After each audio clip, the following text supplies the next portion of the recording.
Hey guys, don't forget to visit soccer.com for all your soccer needs. Use promo code ONESHIP399 for $3.99 off every order over $99. Guys, Chris from Soccer Wonderful bringing you another review, this time the Nike Tiempo Legend 4 Clash Collection colorway. And the first thing I'm going to jump to in the shoe is the graphics on the upper and the sole plate. But first, don't forget to hit that like button, comment, and subscribe.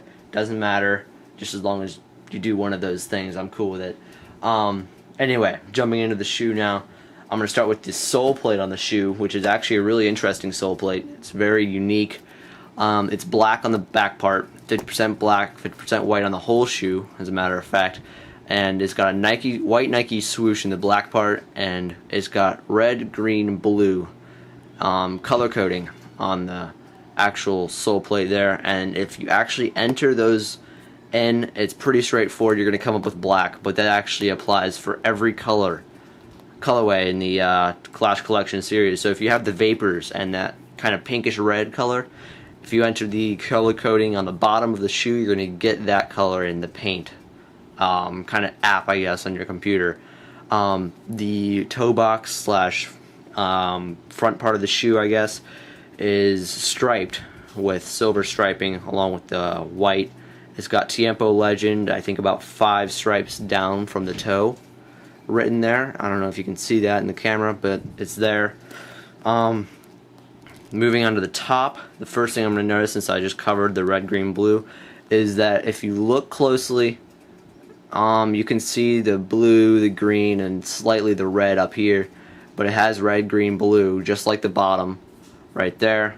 And if you enter that in, it's going to do the same thing. There's nothing to it. There's a white Nike swoosh going in starting from the white and going into the black. White, black. I like the attention to detail, because this is actually kangaroo leather right here, keeping it half black, half white. On the instep, it's another Nike swoosh starting in the white, going into the black, and the tongue has a Nike swoosh on the outside and Tiempo written on the instep, I guess, of the insole. Anyway, that's all for the graphics of the shoe. There's really nothing else. As for the upper materials, it's half kangaroo leather, or slightly less than half kangaroo leather, because it's just in the toe box area, and then the rest is Kanga Light, which is a very nice material. I'm a huge fan of it. Feels a lot like kangaroo leather once you start wearing it, and I can't really say more. I'm a huge fan of it. Going to the bottom of the shoe, it's a combination of conical and bladed studs. I put that out of the camera view, my bad, guys. Bladed studs and conical studs, and then there's some bladed right here. The studs are clear. I don't know if you could tell in the camera, but they're clear, and the sole plate itself is a TPU lightweight sole, and it bends right there where you need it the most and doesn't bend where you don't want it, basically right there. Anyway, guys, that's all for the bottom of the shoe. I'm going to go into the durability of the shoe itself. The only durability issue that I have really had that go along with durability is the sole plate coming off the kangaroo leather right here, because the way I kick the ball, I drag that part of my shoe across and it just starts to separate. That's basically the only thing. The other thing I don't really classify it as durability, because it's not breaking the shoe, is that the white paint came off my left shoe a little bit on the toe. But like I said, I don't classify that as durability issues.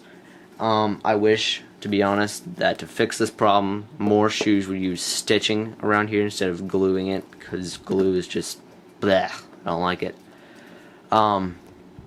Getting into the inside of the shoe, the inside of the shoe is right here. I don't know if you can see. It's just a black synthetic in there, and then there's suede back here, which keeps your heel in place nicely. Also protects against blisters. It's really nice feeling on that heel part, and it's padded all the way around. And then on the inside, I don't know if you can see, there's a little bit of almost like a mesh gritty feeling thing, but it's for grip. The instep of the tongue is padded right here. There's my initials and size because you can't really see it on the shoe, and it's perforated for extra breathability. The padding on the sole is to protect against lace bite, which could be a problem for a lot of shoes. The biggest lace bite problem I've had is on my Adizeros that I have, but it's so minuscule, so few times, that it's not really that big of a deal. But that is a very nice feeling having the padding right there. As for the lacing of the shoe, the laces are a decent length. I know that's could be a problem for some people. I ended up having to wrap them around the shoe once. It's not one of those things where it's crazy long. It's like 3 feet long. You have to wrap it around 40 times, but it's a decent length. Just a heads up on that. As for the actual specs of the shoe, I'm going to jump into that right after I talk about the insole, and that is a very comfortable insole, but a very thick insole, which I have a problem with. It's got pour-on inserts on the bottom in the heel area and in the ball of the foot / toe area.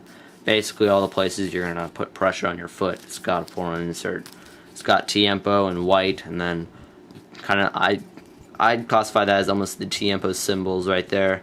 Tiempo written in a Nike swoosh. It's got a pattern, I guess, in there. It's got a texture. In the end, guys, I don't like this insole. I end up using my Adizero insole for basically everything just because I like the responsive fit to it. I know it's not really that big of a difference, but I like the lower design of it, of the Adizero insole. But anyway, guys, for any kangaroo leather shoe, I would suggest Leather Food. That's basically for any leather shoe. And for these, since they do not have ACC, they're the last version of the Tiempo Legends without ACC, I would suggest a waterproofer to help. That's out of the camera view, my bad, guys. A waterproofer to help against that water getting into the kangaroo leather and soaking into it. Other than that, guys, the specs are pretty straightforward. It's 266.5 grams or 9.4 ounces, size 9 US. And that's basically it, guys. Don't forget to leave a comment, click that like button or subscribe. Thank you for watching this video. Stay tuned for more, and have a good day, guys.